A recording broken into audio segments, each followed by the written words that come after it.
There was one point in time when I used to believe that the world was a fair place.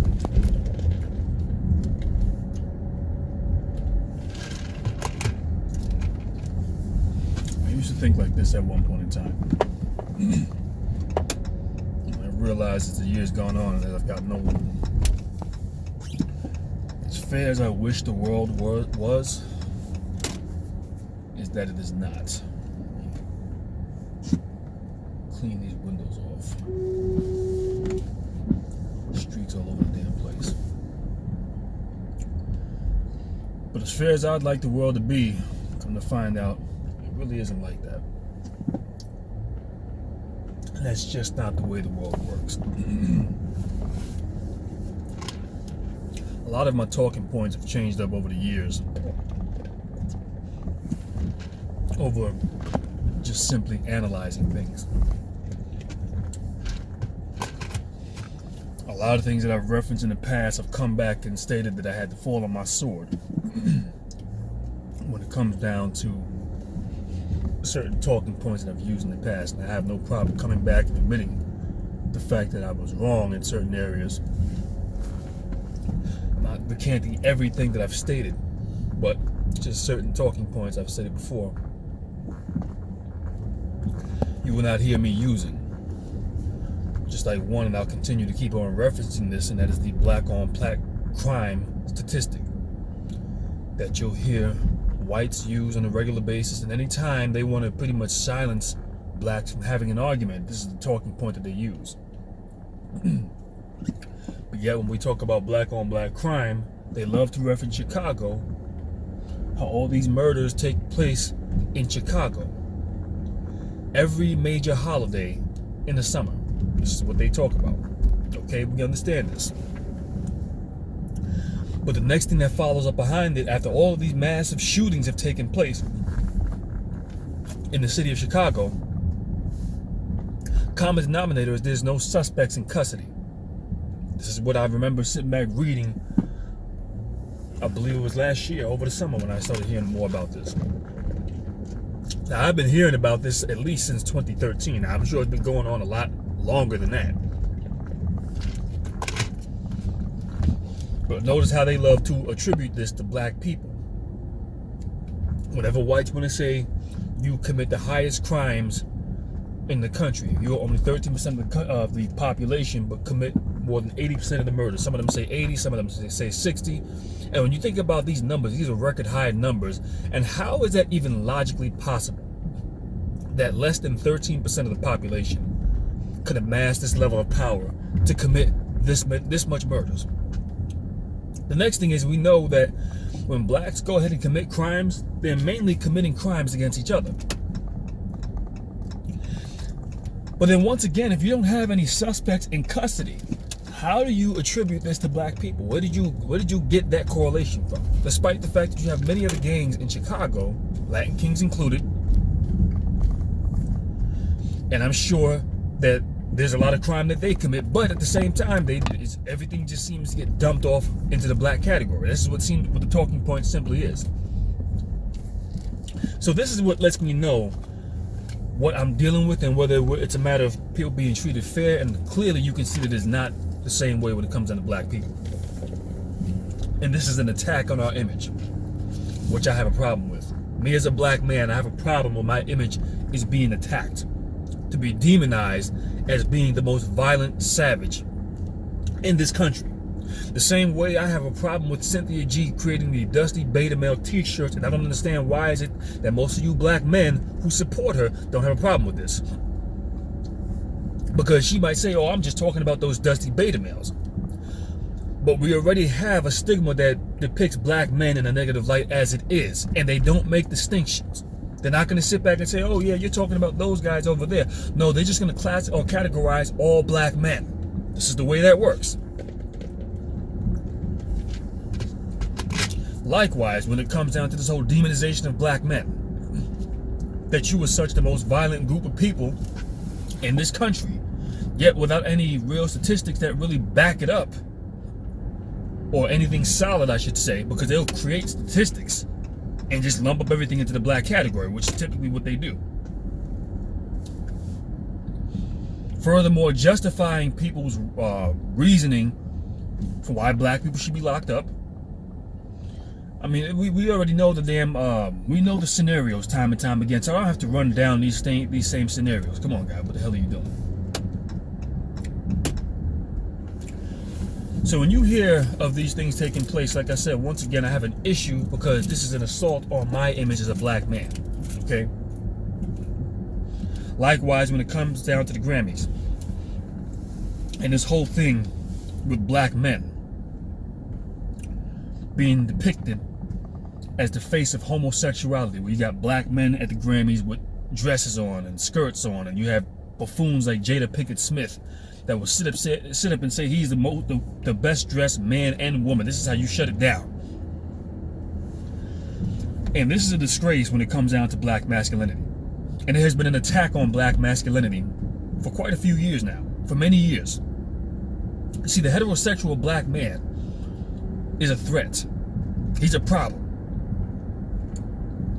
The heterosexual black man who conducts himself like a black man, presents himself like a black man, well-dressed, well-spoken. Come on, guy, you fucking serious? What the fuck is wrong with you? Fucking idiots don't know how to drive worth a damn.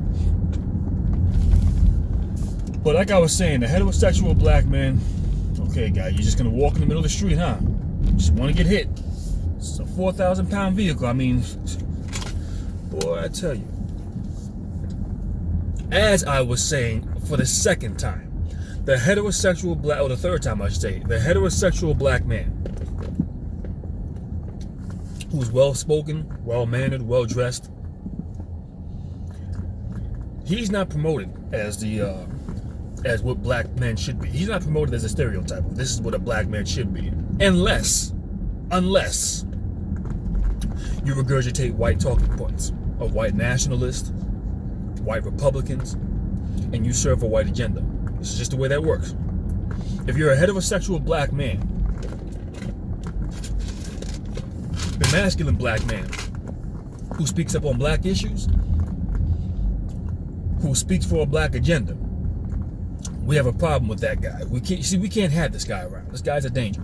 This is the way that works. So when you see this assault on black masculinity, I was under the impression, because you have a lot of black men out here walking around with their pants sagging, making blacks look bad as a damn collective. And I would often say, listen, man, if you just pull your pants up and conduct yourself like a respectable man, you will be respected. Now, there is some truth behind that, so I'm not going to say that's entirely inaccurate. There is still lots of truth behind that. However, like I said, there's certain things that I've realized, and that this world is not a fair place. Because back in the 1960s, I think it was the Jim Crow era or whatever it was, when you had black men who were suited and booted, polished shoes, pressed pants, suits and ties, khakis on, well-presented, well-spoken black men. These men were viciously and violently assaulted. I mean, sprayed with fire hoses, had German shepherds sicked on them. I mean, we could take this back even further, back down to the 1920s when we had a Black Wall Street. Those black men, most certainly at that time, were not running around with their pants sagging. And that, we know what happened with the Black Wall Street. That shit got burned to the fucking ground. We know this. This is not no damn secret. So at one point, like I said, I was under the impression that, hey, if you just conduct yourself better, then you will get better treatment in the society. And that's just not the case. I realize that now. I mean, another prominent example of this is, Barack Obama, be it the shine that he was, calling a black NBA player and classifying him, or let me say a gay black NBA player. I don't know if he's black or not, but a gay NBA player who comes out the closet and says, hey, I'm gay. Gives him a personal phone call to say, hey, man, you're a hero. My question is, whose life did he save? I mean, what did he do that makes him a hero? What classifies him as a hero? Just like when Nene Leakes would say, well, these prancing elites, which is nothing more but a bunch of effeminized black men gyrating around in cheerleading outfits in the public eyes for the entire fucking world to see. How these are classified as strong black men. Okay? My question is, what makes them fucking strong? What makes a black man who decides to come out of the closet and say that he's gay a hero? I mean, the fact that he sucked a dick, does that make him a hero? Or the fact that he takes it in the ass by a man, does that make him a fucking hero? Or vice versa? Or both? I mean, in what way, shape, or form, whose life did he fucking save? And throughout what course of action? You see, but this is what they want to portray as a stand-up black man. It's the black man who, I mean, we've seen this shit time and time again. I mean, it's no goddamn secret.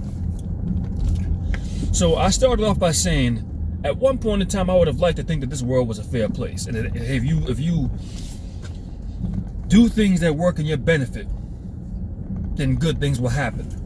And once again, it's not to say that that's entirely inaccurate, but I know that that's just not the case. Black man, if you just pick up your pants, you won't have to worry about being under attack the way you are. Now listen, I stand behind my stance when I say, Negro, pick up your fucking pants. That is some of the gayest fucking shit I've ever seen in my damn life. To find a grown-ass damn man running around with his nasty ass showing. That's just disgusting. And the reason why I have a problem with this is because this is an assault on my image as a black man. When I can be walking around in work clothes, all right? In work clothes, on the job, and I can have an elderly black woman say, hey, make sure that you keep your pants, you don't have your pants sagging. I'm like, well, hold on a second, lady. I'm a grown-ass man. I don't do that shit. But when I have an older woman that will say that to me, once again, like I said before, this is a matter of your image is under assault. People are not going to make distinctions on, well, it's not these guys over here. They're going to classify every last one of us as a threat, as a problem. This guy is an issue. They're not going to say, well, there's a certain distinction of black men who do this. No. But we also know that's not what's going to solve the problem, because when black men were suited and booted, shine shoes, pressed khakis and nice pants and tuxedos on, we know these black men were viciously assaulted. And there was a couple of things that I noticed with the prancing elites when they were doing what they were doing. In many cases, from what I've seen, they were in the spaces of white people. They were just like these Negroes who were sitting at the Grammys with dresses on, in the presence of white people. And white people are just sitting there like there's nothing wrong with this. They don't seem to have a problem with it. I'm wondering, why don't you have a problem with you sitting down with your damn children with a group of goddamn men in cheerleading outfits, gyrating around like some fucking female? Why don't you see this as a damn problem? Why does this not bother you? And I couldn't figure this shit out. And like I said, this was years ago. No, we cancel that. Cancel. That must have been by accident. But why don't you see this as a damn issue? Why? Because you're not a threat to them. So, okay, listen, we don't have a problem with your image being assaulted as a black man. As long as you're gyrating around in a dress, wigs, and skirts on, we don't got to. This is another reason why people like Tyler Perry can make it so big the way he has. Why? Another reason why they have so many black men in the lamestream media putting on dresses. Because they want this to be the image of blackness. They want this to be the new what black men. It's not black. Black masculinity is you, black man, gyrating around in a fucking dress on. Mind you, now, well, I'm not going to say that this isn't the case for other groups of people. I haven't done enough comparison to really be able to spectate on that, so I'm not going to speak on it. But there was also something that a black woman had shown me a while back. And these two teenage black transgenders, all right, who were in a school racing in a women's racing league. Well, not women, because they were young girls, the teenagers, but pretty much competing with females when it came down to racing and winning. This is what was taking place. So of course it was a white mother who had a problem with this. Like, why are they in these spaces winning? And I'm thinking, okay, if anybody has the ability to get something done about this dysfunctional bullshit that we see right now, it's white people. But now, mind you, now this was okay to them as long as they continue to go through the hormone treatment. Long as they continue to do things that would make them more woman-like. They didn't have a problem with men or black boys competing in female spaces. And it started to let me know something. Okay? So when you take it back to the 1960s, 1950s, or whatever, when black men were suited and booted, okay, black men, just pick yourselves up by the bootstraps and you won't have these problems. Pick your pants up and stop sagging. Okay, I get that. But how do we explain when black men were suited and booted? What the fuck are you doing, man? Get out of that damn lane, you fucking moron. Jesus Christ, these people are stupid. I tell you, man, I have road rage. Boy, let me just try to calm down and get back to my point. People do some of the dumbest shit I've ever seen on the road. Oh, and by the way, that was something else that they mentioned, is that, well, black people break the laws when it comes down to driving violations more than anybody else. That was a white guy driving in that car, coming into the opposite lane. Right, because they don't break law. All right, you know what? Let me back off of that one. As I was saying, they state if you put your pants up and dress properly, that you won't have these issues. Then how do we explain black men in the 1950s and 60s who were suited and booted? And when they actually believed in black businesses doing for blacks, presenting themselves like respectable men, they were viciously and violently assaulted. How do you explain this? I tell you how. Because this is not a world of fairness that we live in. In my perfect world, if it were up to me, everybody would be treated equal regardless of their race. Race would not determine on how somebody gets treated. Your actions will determine on how you get treated. But it's not my world. And we know, and the reason also why they promote black men running around in dresses and skirts, because if black men by large came to the Grammys well presented, this is another reason why when you have strong black voices, the first thing they want to do is effeminize them. They want to introduce homosexuality. They want to introduce prancing elites. They want to introduce all of this dysfunctional bullshit. So this just lets me know this is more than, well, just pick yourselves up by the bootstrap, Negro, and these things won't happen. No, that's not what we're dealing with. That's not what we're dealing with. So this is not a fair world that we work in. So since I understand this now, my talking points have changed over the years. So some people might wonder, hey, your talking points have changed. It ain't the same like it used to be. I don't have a problem with that. Because I'm not here to speak up on the fairness of every goddamn body. I can care less. All right? And one of the reasons why I've developed like this is because over the years, I have realized how people operate in the same way how packs of animals operate. A lot of black people, especially those who use white Republican talking points, figure that they are going to tuck themselves into a little corner, be comfy and cozy amongst white people, and that, hey, I'm going to be okay. That's up until their time has expired. Everybody has an expiration date. Candace Owens is going to be one who has her expiration date as well. Because the minute them whites get tired of dealing with a black ass, the same treatment that Omarosa received, she is going to receive. But I'm going to digress from that. But at the end of the damn day, people have strength in numbers. And when you have blacks who think, hey, I'm going to just be cool with another group, who say, hey, I don't see myself as a black man or a black woman, I see myself as an American. That right there, you have isolated yourself. You're playing a very dangerous game when you do this. Because no other group of people functions like this. They understand the meaning of strength in numbers. This is why you don't find other groups speaking up for black people or other people's causes or whatever the case is. Blacks are the only ones who are stupid enough to do this and get nothing out of it each and every goddamn time, every term quote. This is what happens. And I'll tell you this much.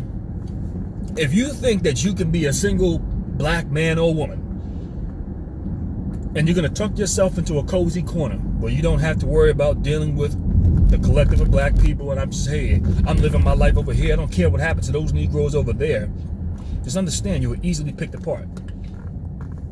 It's just like when you deal with a hyena or a single lion or lioness. Well, a lion has better odds on his fate on his side, but a lioness or a single hyena is easily picked apart. Mainly the hyena. They can become victim to other predators real fast. This is what happens. But when they have numbers to back them, they are a force to be reckoned with. And this is what other groups of people have analyzed and understood, and this is why they function as a group when it comes down to pushing agendas that serve in their best interest. They function as a well-cohesive unit.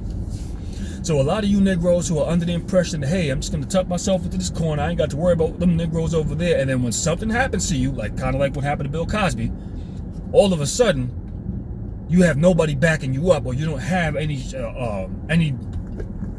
entourage to back you up, then you realize the hard way that, yeah, you can't be a one-man wrecking machine. And this is something that many black people need to understand, something that many of you Negroes don't understand. So these are some of the reasons why my talking points have changed up over the years. I am not trying to be fair with people who are not fair with me. I believe in getting something out of it each and every damn time. I would not go to a job and volunteer to do work for free. No, if you're not paying me, if there is not a benefits package behind it, guess what? I'm not applying for that job. Oh, well, it would look good on your resume. Fuck that shit. To hell with that. All right? I need to make sure I get compensation. And this is what every other group of people in this country, worldwide, I would say, seemingly does. So when you look at things like when blacks are talking about reparations for black people when it comes down to these politics, and you see where these politics completely scave away from the whole damn issue. They want no parts of it. They start making an all-inclusive agenda. Just understand, once again, the world is not working in your advantage. People aren't being fair with you. And this is also another reason why when they talk about something that's going to benefit black people, notice that it benefits everybody else tenfold before it benefits you. You just get the remaining, the crumbs, the residual. That's pretty much what you're receiving. So once I've started to analyze these things and really take a look and see what really is what, I've changed up my talking points. I'm not worrying about speaking up in the fairness for every fucking body. I can care less. Why? For me. And since I understand this, I'm not going to put myself in a situation where I'm going to do something for you and not get nothing out of it in return for myself. Because best believe, if you have any of these groups of people speaking up on your best interests, identifying themselves with your struggle as a black person, identifying themselves with anything that you go through, any hardship that you go through as a black person, 10 times out of 10, there's a benefit in it for themselves. And this is why they're doing it. And with that being said, that's all I got to say in this video.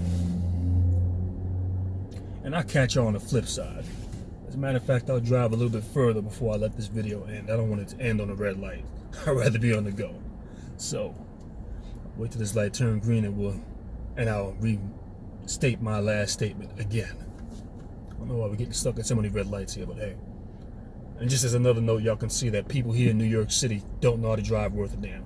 These are some of the worst drivers that I've ever seen, and I mean, the worst drivers I've seen in New York are actually in Brooklyn, in Manhattan. They're terrible over there. But we ain't even nowhere near those areas right now. We just outside of the Bronx, and this is what we're dealing with. And that most likely is a cop car over to my right, undercover cop car, in the black Impala, typically which I ride around in. But all right, so like I said, that is all I got to say in this video now that we're on the move, and I will catch y'all on the flip side.